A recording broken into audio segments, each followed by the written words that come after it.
Lynk Co is here in the Philippines, and truth be told, if you have no idea exactly who they are, I can't blame you. So on this video, we're going to take a look at their lineup, their current lineup. We'll take a look at also where these cars slot into the market, and we'll also do a small and brief history on the brand. Lynk Co was established in 2016 as a co-owned brand by Geely and Volvo, essentially making this a Chinese-Swedish company. Their HQ is based in Gothenburg, Sweden, where a lot of the R&D happens. Now, obviously, manufacturing is done in China. Technology is shared between Geely and Volvo in the development of these cars. So if you think about it, it's kind of like sweet and sour meatballs. The brand aims to reach a generally younger audience, and that's easy to tell by the design, and Jack thinks they look quite good. Truth be told, so do I. They also compete in TCR World Tour, formerly known as the World Touring Car Cup, and have consistently gotten the top spot throughout the years with the Lynk Co 3TCR, going up against the likes of Hyundai, Audi, and Honda. Big names right there. So it's safe to say that they know a thing or two about going fast. Let's begin with their lineup. This one is the 01 or 01. I'm not really actually sure how you call it. I should have asked. But I tell you that it is a plug-in hybrid electric vehicle. Let's start with what's underneath.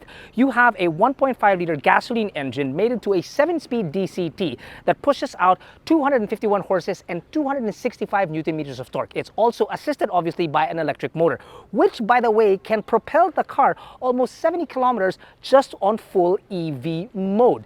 Now, the beauty about this is that it's a plug-in hybrid, right? So when the batteries run out, then it will just act as a normal hybrid vehicle, right? So it will sort of like recharge when you brake. It's a range extender then, but when you do have the capacity to charge it, you can. Now, here's the thing. Its price.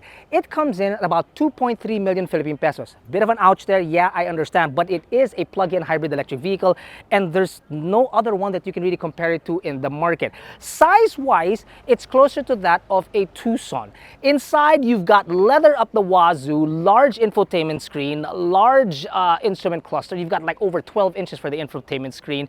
It's comfortable. We've driven it just a little bit. Can't talk much about it, but I can tell you it's very unique in the sense that it's got blue tinges here on the side and even on the wheels. Remember when you were a kid and you had a bicycle and you put spokes just on, or colored spokes on just one of the tires and it would roll? It kind of looks like that when it's rolling. Anyway, yeah, so there you have it. The PHEV 01. Next, we have the 05. Now this, ladies and gentlemen, is the flagship, or the current flagship, I assume, that they have available. Roughly the same size, but the power underneath is ridiculous. 250 horses, 350 Newton meters of torque, all coming from a 2-liter turbocharged 4-cylinder. That's right. And the vibes that this car is giving me, because it's raised, it's got sort of like an X6, X5 kind of vibe to it. Again, also inside, full leather, huge screens, a 12.3-inch screen for the infotainment, and then or 12.8, and then a 12.3-inch as your instrument cluster. It is redonkulous, and it really, of all the cars, it really gives off that vibe where, oh my gosh, it wants to get down and dirty. I, for one, cannot wait to get my hands on this, but I have a feeling Jack is going to steal it from me, which kind of sucks. It's an all-wheel drive too.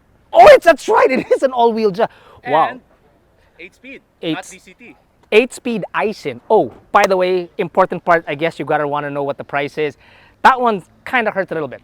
It's about 2.7 million Philippine pesos. But hey, look, it's an all-wheel drive vehicle, 2-liter turbo. This, if you can consider it, would be the entry level for Lynk Co. It's the 06 or the 06. Similar in shape to all the other cars, but the engine, I guess, would be the most detuned because it's a 1.5-liter naturally aspirated gasoline engine mated to a 7-speed wet DCT that produces 178 horses and 290 Newton meters of torque. I have no idea exactly how they do that. This, like I said, would be the entry level because it comes in as the most affordable one. Roughly about 1.6 million Philippine pesos with almost the same trimmings as you would have all the other inside cars. Now, this, the way that it would slot into the market, would actually be closer to the top end, the titanium version of the Territory.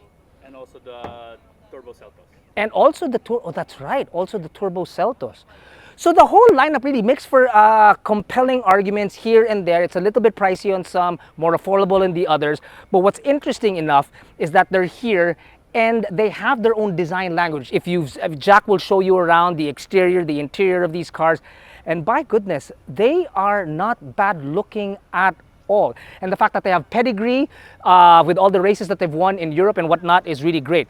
I'm excited to get our hands on these vehicles, which we have spoken to management already, and they're lining us up. You're not going to be able to see these reviews unless you are subscribed to our channel. You'll still see them, but... Well, not with Jack and I inside it. Also, more importantly, these cars are now available for you to browse on our website and also on our app, which is absolutely free on Android and iOS.